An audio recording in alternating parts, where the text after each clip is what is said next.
प्रसंग चल रहा है। गरुण जी महाराज महामहिम श्री कागभूषुंड जी से कहते हैं, भगवान वैसे तो संशय नहीं रह गया, पर स्वामी मैं एक बात आपसे पूछता हूं कि आप इतने बड़े ज्ञानी हैं, इतने महाभागवत हैं कि जिनके दर्शन मात्र से मेरा भ्रम नष्ट हो गया। गरुण महाज्ञानी गुणराज, फिर आपने कौवे का शरीर कैसे प्राप्त किया? क्योंकि इतने बड़े ज्ञानी महात्मा, इतने बड़े महाभागवत, बार बार गरुण जी प्रणाम कर रहे हैं कागभूषुंड जी को, आपको कौवे का शरीर कैसे प्राप्त हुआ? आप काक रूप में क्यों हैं? और स्वामी ये जो आपने भगवान का विशुद्ध महामहिम स्वरूप और चरित्र सुनाया, ये आपको कैसे ज्ञान प्राप्त हुआ? नाथ, मैंने भगवान शंकर से सुना है कि महाप्रलय में भी तुम्हारा नाश नहीं होता, सब नष्ट हो जाते, लेकिन आप यथावत बने रहते हैं। और भगवान शिव के वचन कभी मिथ्या नहीं हो सकते। इसलिए मेरे मन में प्रश्न आ रहा है कि काक शरीर और इतना ज्ञान, इतनी महिमा भगवान की आप जानते हैं, और आपका ये काक शरीर महाप्रलय में भी नष्ट नहीं होता, ये भगवान शिव ने स्वयं कहा, उसमें तो मुझे कोई संशय नहीं। तो नाथ, बात ये है कि अग जग जीव नाग नर देवा, नाथ सकल जगु काल कलेवा, अंड कटाह अमित लयकारी, काल सदा दुरति क्रम भारी, तुम्हि न व्यापत काल, अति कराल कारण कवन, मोहि सो कहूँ कृपाल, ज्ञान प्रभाव की जोग बल।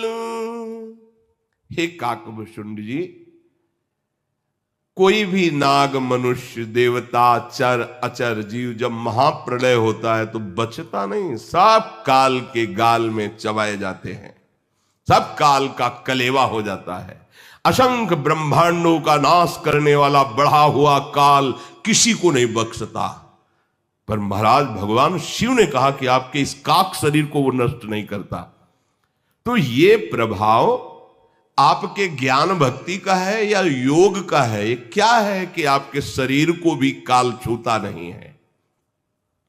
और प्रभु एक और आश्चर्य हुआ कि आपके दर्शन के पहले ही आपके आश्रम में प्रवेश होते जितने मेरे प्रश्न थे सबका समाधान हो गया, हृदय में अपार शीतलता हुई। ऐसा क्यों प्रभाव है आपके आश्रम का?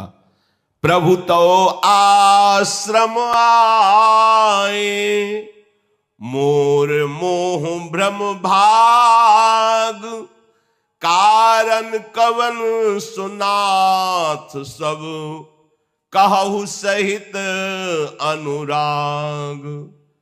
हे नाथ, इसका क्या कारण हो सकता है? गरुण जी की बात सुनकर श्री कागभूषुंड जी बोले, धन्य है, धन्य है, धन्य है, आप महाभागवत हो, इसीलिए ऐसा प्रश्न कर रहे हो। आपके प्रश्न को सुनकर मुझे बहुत जन्मों की याद आ गई है। मैं वो बात कहता हूं, आप आदर सहित सुनिए। देखो गरुण जी, इस मन और इंद्रियों को रोकना बहुत कठिन है। अनेक जप, तपस्या, यज्ञ, शम, दम, व्रत, वैराग्य, विवेक, योग, विज्ञान, ये सब दिव्य भागवतिक कार्य हैं। इन सब का फल है भगवान के चरणों में प्रेम हो जाना। समस्त संयम, नियम, ज्ञान, वैराग्य, भक्ति, इन सब का फल है प्रेम हो। प्रभु अपने लगे, राधा रोमांच हो गया, मेरी श्री जी, मेरी लाडली जी, हृदय भरा हुआ है प्रेम से। ये होना बहुत बड़ी बात है। देखो, कल्याण के लिए कई साधन हैं, पर जो अनुराग है, प्रेम, ये प्रभु को अधीन कर लेता है।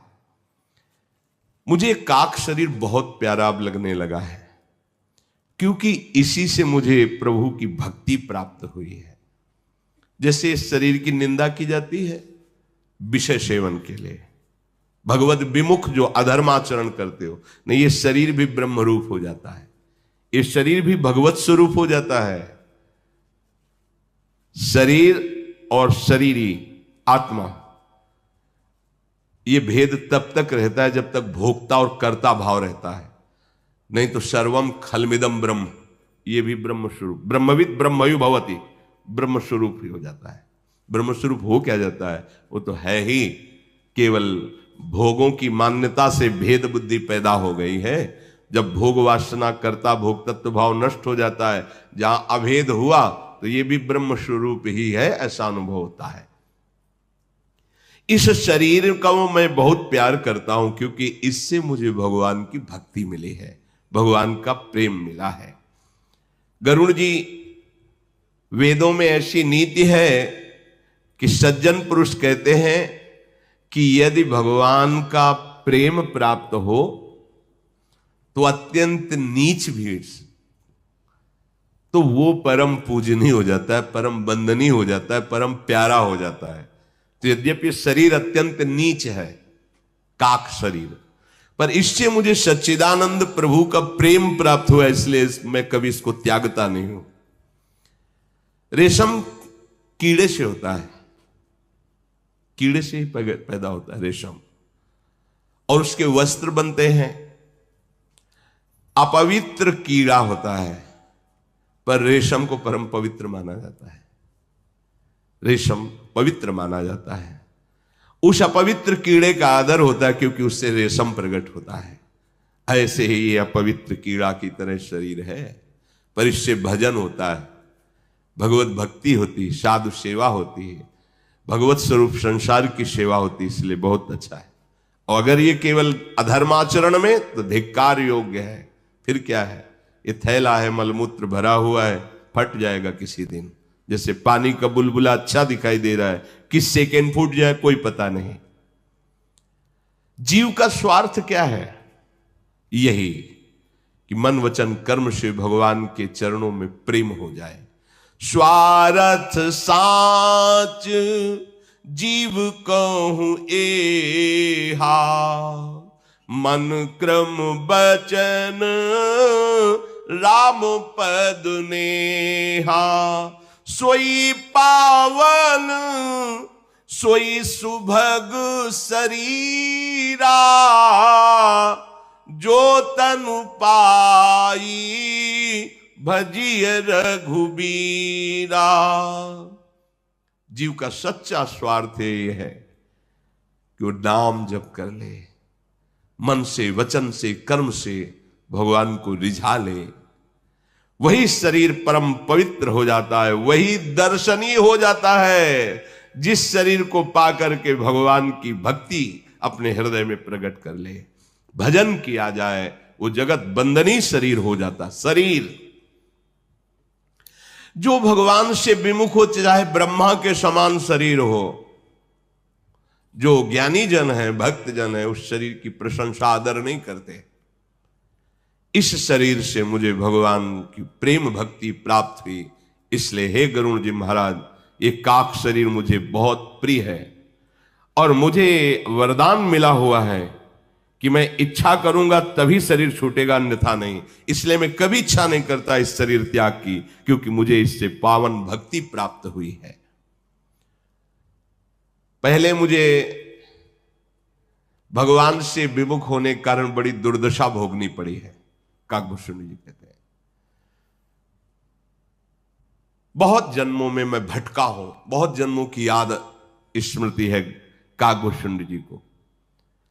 ऐसा नहीं कि मैं केवल धर्म विमुख ही आचरण करता रहा, मैंने योग भी किया है, तपस्या भी की, यज्ञ भी किया है, दान भी किया है, बड़े बड़े साधन किए गरुड़ जी, सब ये किया। कोई ऐसी योनि नहीं, 84 लाख योनियों में मुझे स्मृति है, मैं सब योनियों में गया हूं। कोई ऐसा कर्म नहीं जो मैंने कर्म ना किया हो। आहा, कह रहे नाना जन्म कर्म पुनि नाना, किए जोग जप तप मख दाना। कवन जोनी जन्म्यूं जहां नाही, मैं खगेश भ्रमि भ्रमि जग माही, देखेऊं करी सब कर्म गुसाई, सुखी न भयऊं अबहि की नाई, सुधि मोहिनाथ जन्म बहु केरी, शिव प्रसाद मति मोह न घेरी। हे गरुण जी, कोई ऐसी जीवनी नहीं जिसमें मैं जन्मा ना हो, कोई ऐसा कर्म नहीं जो मैंने किया ना हो, पर आज आपको कहता हूं भगवान के प्रेम में जो मुझे आज सुख मिल रहा है भक्ति में, वो किसी योनि में, किसी कर्म में, किसी लोक में मुझे नहीं मिला। भगवान शंकर की कृपा से मुझे सब याद है, मेरा ज्ञान अबाध है। जैसे 1 महीने पहले जो पहला सोमवार था, आपने क्या खाया? तो बाधित हो गया, समय ने बाधित, काल ने बाधित कर दिया स्मृति को।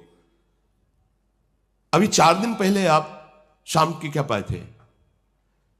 शाम के 4 दिन के समय काल ने आपकी बुद्धि बाधित कर दी। लेकिन अबाध बुद्धि का तात्पर्य होता है 1 लाख जन्म पहले आप कौन थे, कहां थे, कैसे थे, ऐसे दिखाई दे रहा जैसे वर्तमान, उसे अबाध बुद्धि कहते हैं। कोई भी बाधा नहीं, न वर्तमान की, न भूत की, न भविष्य की, अबाध बुद्धि। कह रहे भगवान शिव की कृपा से करोड़ों असंख्यों जन्मों का भी स्मरण हमारी बुद्धि में है, वो अबाध है। मैं भी बहुत क्लेशित रहा हूं अनेकों जन्मों में। प्रभु, एक जन्म की बात बताता हूं जहां से हमारा उत्थान हुआ भगवत मार्ग में। उस समय कलयुग ही चल रहा था। कागभूषुंड जी कल्पों कल्पों की बातें सब उनकी स्मृति में है। इस कलयुग में जितने भी स्त्री पुरुष सब होते हैं, वो धर्म शास्त्रों का विरोध करने वाले और मनमानी आचरण करने वाले होते हैं, अनुशासनहीन। और फिर जब फंसते हैं ऐसी जगह, अब क्या करें, कोई उपाय नहीं रह जाता। ये अनुशासन बहुत अमृत है, ऐसा ना समझिए।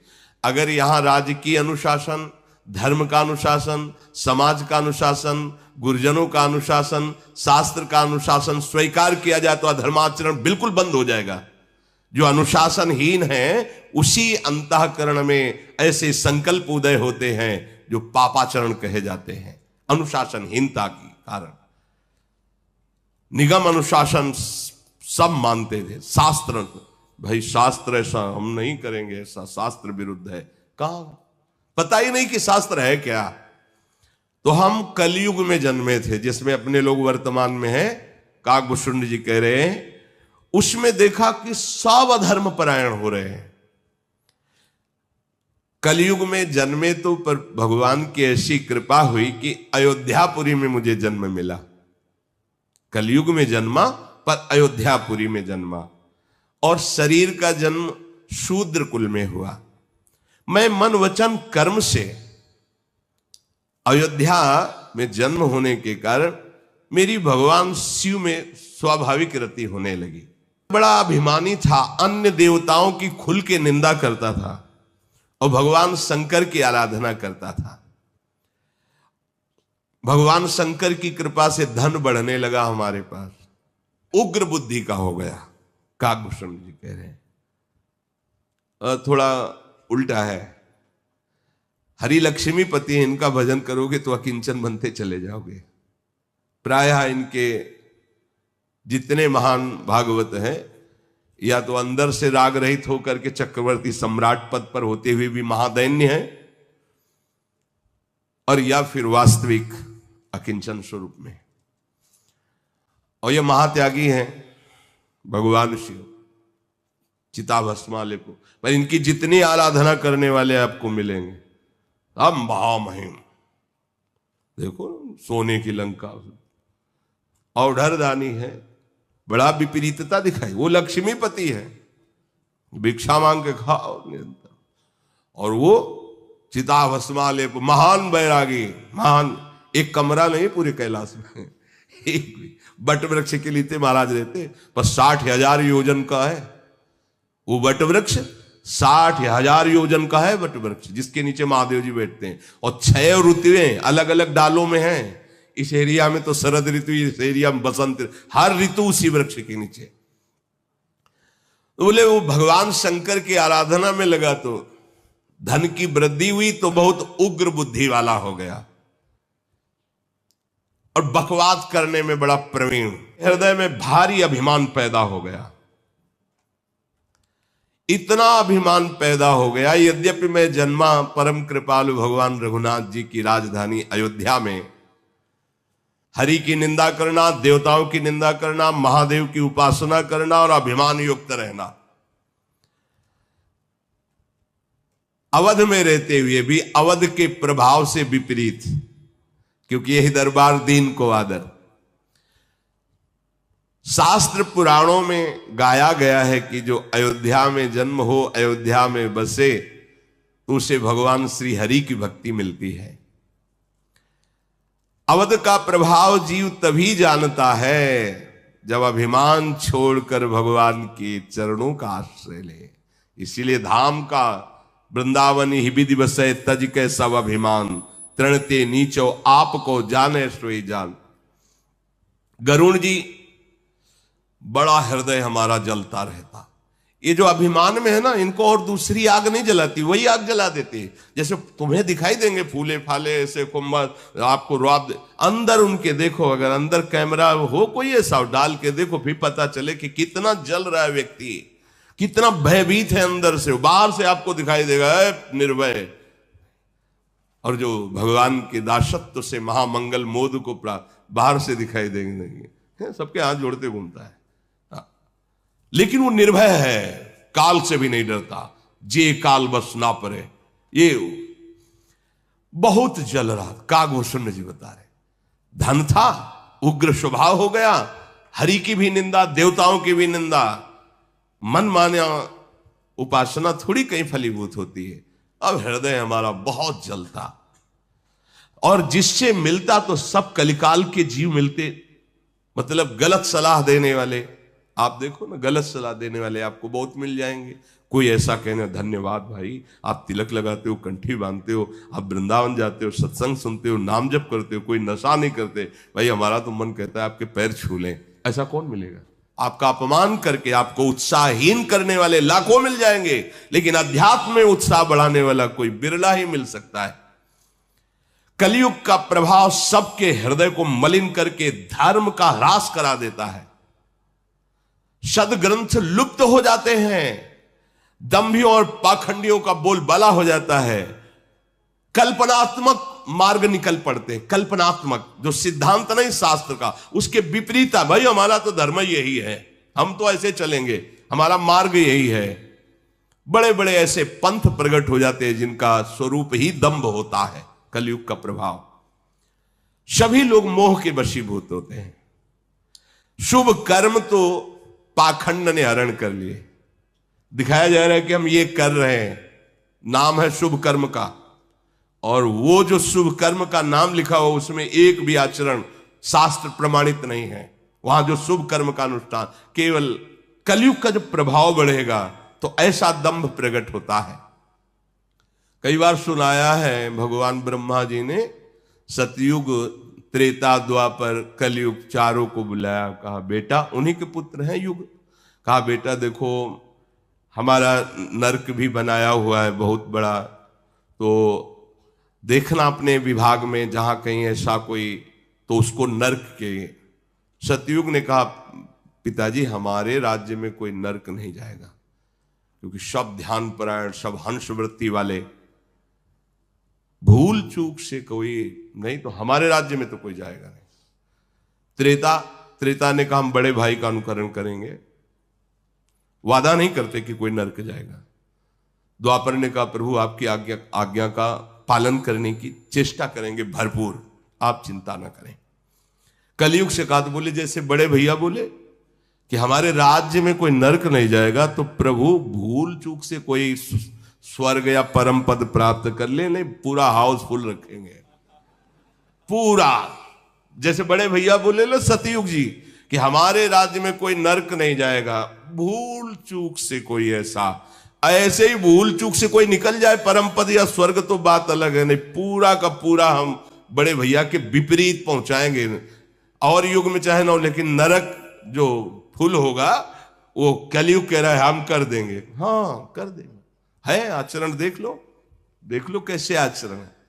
लोग धर्म क्षेत्रों में भी जाते हैं तो ऐसे ही जाते हैं जैसे पिकनिक मनाने जाते हो।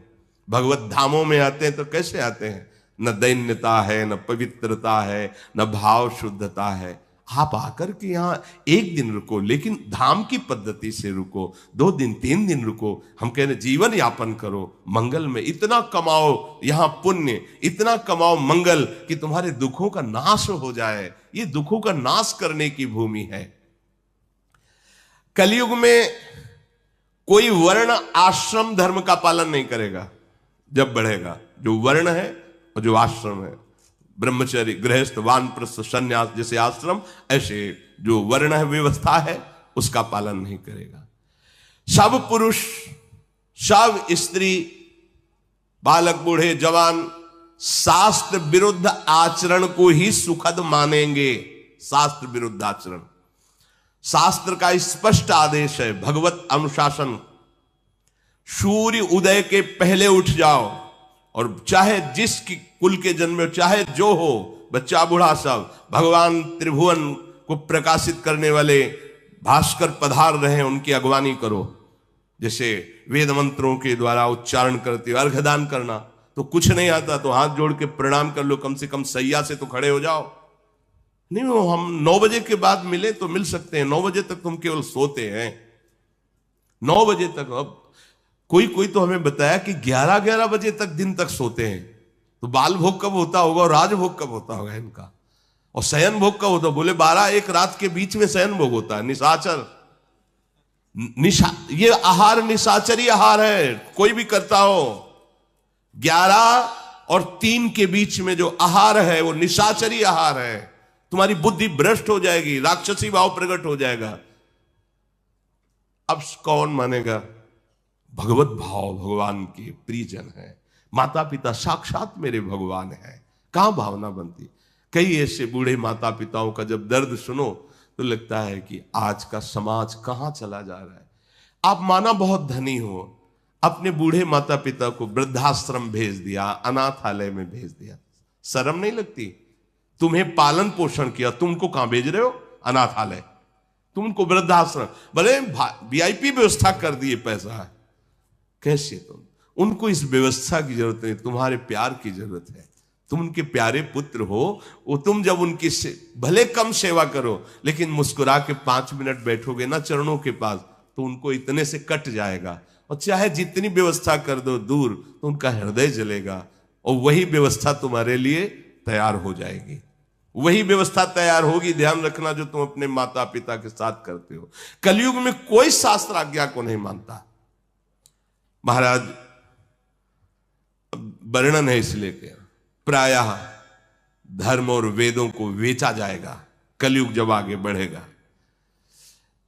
ऐसे राजा बैठेंगे जो प्रजा के कर पे कर लगा के नष्ट कर देंगे।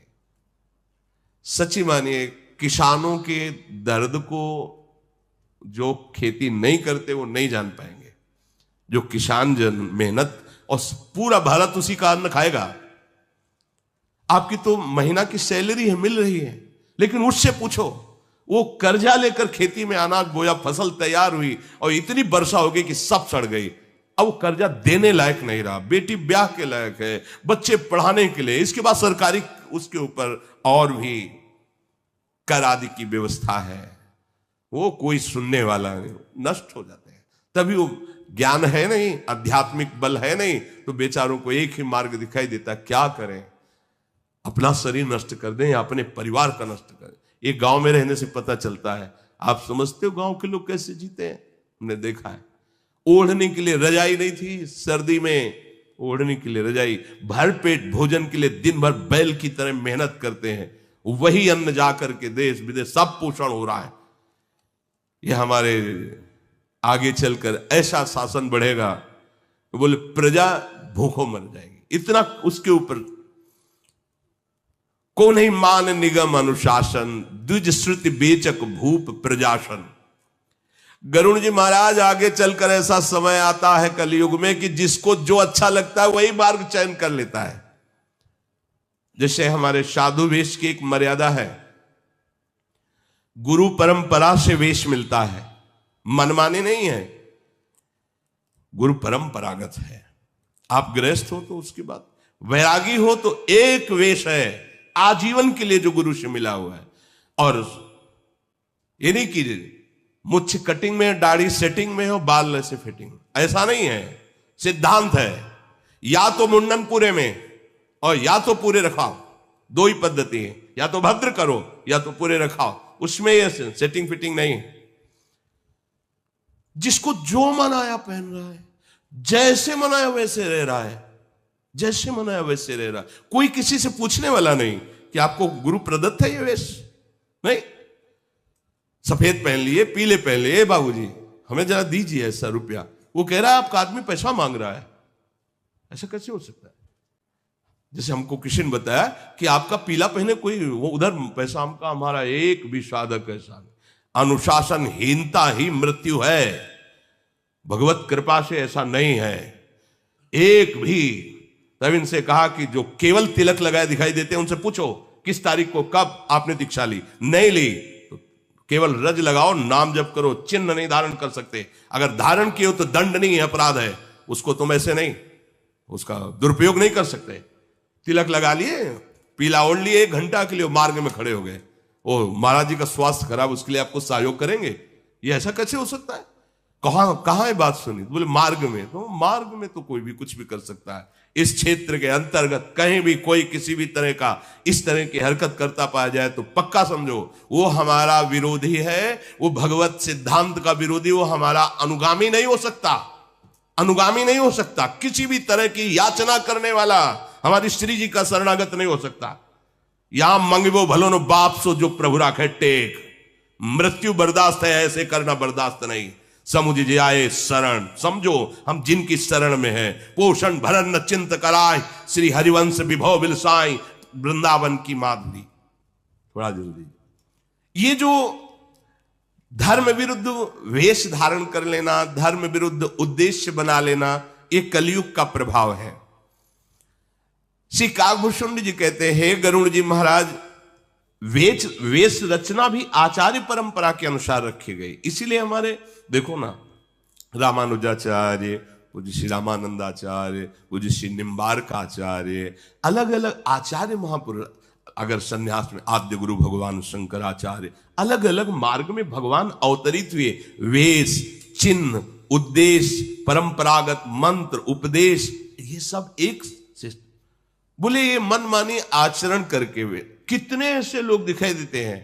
हम लोगों में ये शिक्षा दी जाती थी कि बनारस में हो, अगर कोई संत मिला, पहले वहां था बड़े बड़े संतों में कोतवाल रहते थे, तो जैसे आप संत संगोष्ठी, तो गेट में बैठे, कुर्सी डाले, दो संत ही खड़े हैं, आपका प्रेम पट क्या है? अब वो सिद्धांत में नहीं जुड़ा हुआ है, परंपरा से नहीं, प्रेम पट। आपका योग पट क्या है? तुरंत कपड़े उतारो, उसको सादे कपड़े दो, दोबारा हमें काशी में कपड़े पहने ना दिखाई देना। उससे क्या होता था, ये जो कहते हैं ना कि साधु ऐसे कहे, ऐसे नहीं। अब कोई किससे बोले, कोई कुछ भी पहन ले, कोई कुछ भी बोल ले, हम आपको ये प्रार्थना करते हैं, कहीं कोई विशेष कष्ट में है, आप देख लीजिए, उसकी सेवा कर दीजिए। पर संत ऐसे नहीं होते, आप ये बात समझ लेना, ऐसे नहीं होते।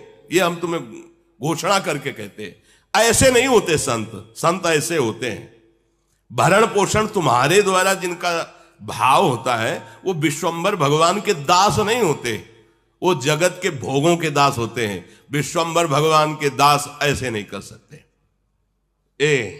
एकादशी फलाहार करा दो, वो एकादशी किस काम की? जिसके फलाहार के लिए हमें भीख मांगनी पड़े।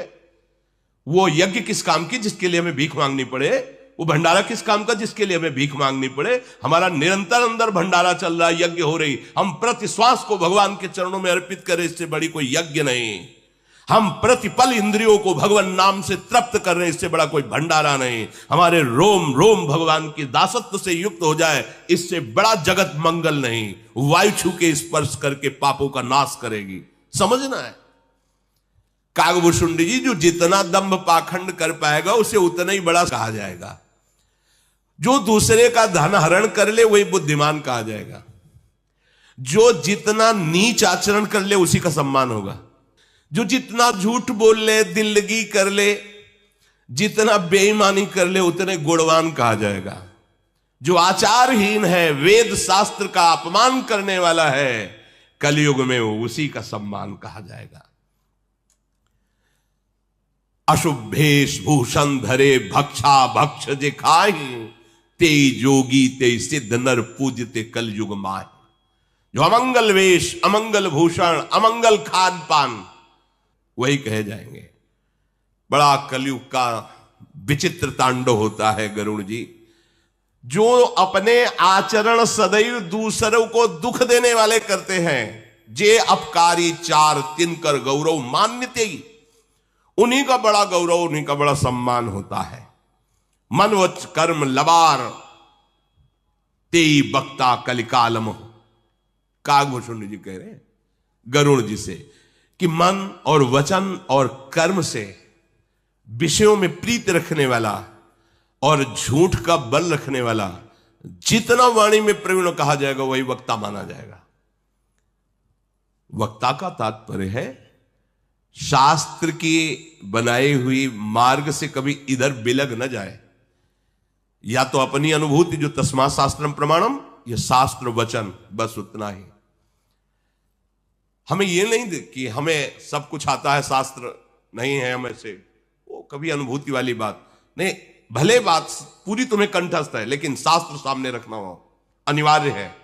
ये हम गुरुजनों की बात करें कि जैसे चतुराशी जी का गायन कर रहे हैं और हाथ में चतुराशी जी नहीं लिए बैठे हुए हैं, क्यों चतुराशी जी सामने क्यों नहीं? जी कंठस्थ है तो क्या हुआ, सामने उसको रखो, दर्शन करते हुए जो पद है उसको, भले कंठस्थ है पर आप सामने रखिए। गुरुजनों की वाणी में क्यों में नहीं कहा जाता।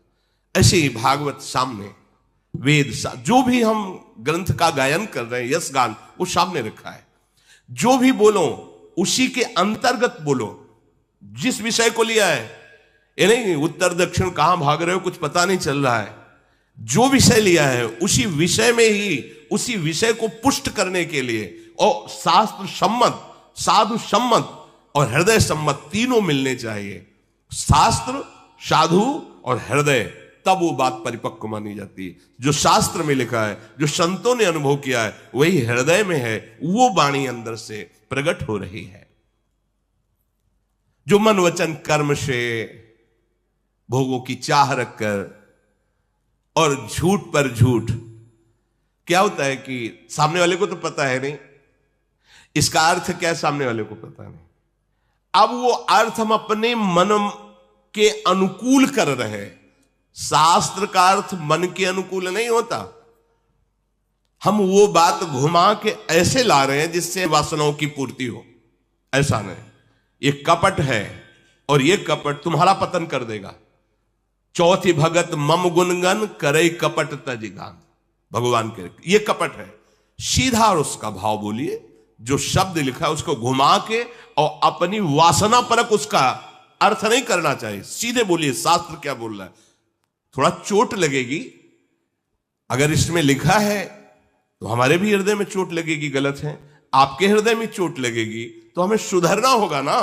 तो सुधरने के लिए तो सत्संग हो रहा है, हम भी सुधरे, आप भी सुधरो। तस्मात् शास्त्रम प्रमाणम ते, जहां हमें कमी लग रही वहां हम सुधार करें, जो आप सुन रहे हो आपको कमी लग रही नहीं, ये बोलेंगे तो लोग नाराज हो जाएंगे, फिर बात नहीं बनेगी। तो शास्त्र किस बात का, फिर तो मनोरंजन हो रहा है। शास्त्र मनोभंजन करता है, तुम्हारे मन की अशुभ वृत्तियों का नाश करके भगवदाकार वृत्ति प्रदान करता है। तो गरुड़ जी महाराज को कागभूषुंडी जी उस कलयुग के समय की बात बता रहे जिस समय जन्मे हुए थे। हाँ, तो ये प्रार्थना कर रहे हैं कि जैसे शनिवार रविवार को बहुत भीड़ होती है, ये दर्शन देने वालों लोगों की, वहां से लेकर यहाँ तक। तो बीच में जो नित्य छोटे छोटे बच्चों को लेकर परिवार के जन खड़े होते हैं, उनसे प्रार्थना है कि वो शनिवार रविवार को बिल्कुल ना खड़े हों। आज मुझे भी बहुत ऐसा लगा कि छोटे छोटे बच्चे जिनसे हम राधे राधे करते हैं रास्ते में, वो इतनी भीड़ थी कि हम बार बार लौट के देख रहे थे कि वो सुरक्षित अपने माता पिता के हाथ में है कि नहीं। नहीं तो भीड़, नौजवान लोग बाहर से आते हैं राधे राधे ही सही, पर ऐसा जोशीला स्वरूप प्रकट करते हैं कि कहीं वो बच्चा गिर गया और तो फिर बड़ा असहनीय हो जाएगा। इसलिए हम अपने जनों से प्रार्थना करते हैं कि शनिवार रविवार को प्रायः लगभग ऐसी भीड़ दिखाई देती है, तो जहां वहां ना खड़े हों, अन्य दिनों में दर्शन। क्योंकि छोटे बच्चे हैं, आप अपने शरीर को संभालेंगे कि उस बच्चे को संभाल। अब छोटा बच्चा गोद में ले, किसी का धक्का लगा, सामने गिरा, वो अहित हो जाएगा। इसलिए जो शरीर के वयोवृद्ध जन हैं और जो बच्चे हैं वो ना जाएं भीड़ में, अपने घर के हैं कभी भी दर्शन कर लिए आपस में, और नहीं तो यंत्र है उससे दर्शन कर लिए। कोई अमंगल हो जाए, वैसे महारानी जो सर्वसमर्थ हैं, पर अपने लोग काहे को छोटी सी बात के लिए महारानी जी को अर्जी लगावे कि आप अपना वहां सामर्थ्य दिखाइए, किसी को अहित ना हो। अब हमारे ही चित्त में छो हो रहा था, वो बच्चा जैसे दंडवत, ऐसे 50 लोग दौड़ रहे हैं।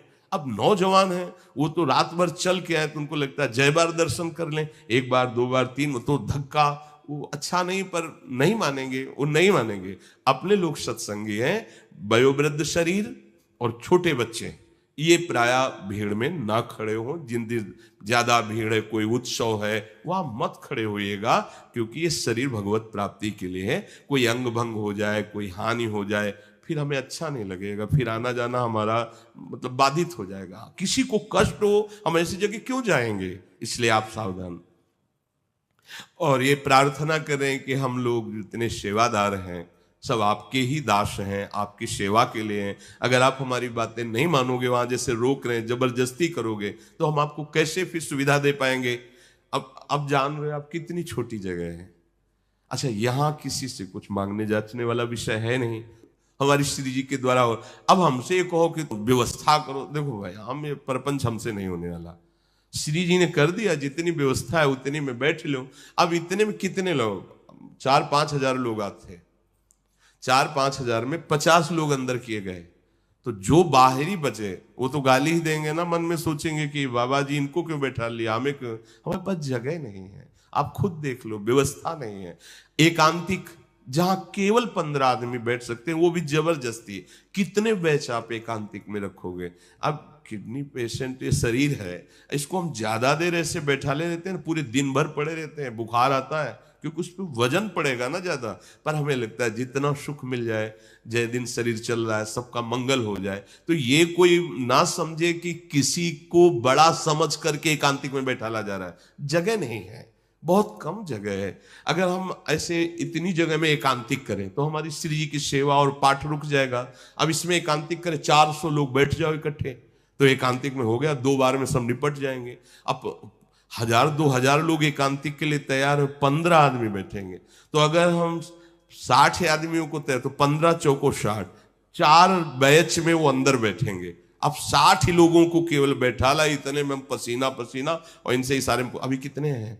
बोले अभी 250 लोग दर्शन के लिए। उनसे प्रार्थना कर दो कि प्रणाम न करें, केवल हाथ जोड़ करके निकल जाए, क्योंकि शरीर में दर्द हो रहा है। ए भाई प्रणाम, अरे हमें प्रणाम भी नहीं कर। अच्छा, वो उनका भी कहना ठीक है कि 1 घंटे से हम लाइन में खड़े हो, तुम सामने आके केवल झुकने भी नहीं दे रहे हो और कह रहे हो निकल जाओ। तो इस शरीर की अव्यवस्था है, और इस सुविधा हमारे पास ऐसी नहीं है कि हम सबको इकट्ठे बैठाल के प्यार दे सके, सबसे एकांतिक वार्ता कर सके। तो आप हमारा सहयोग कीजिए।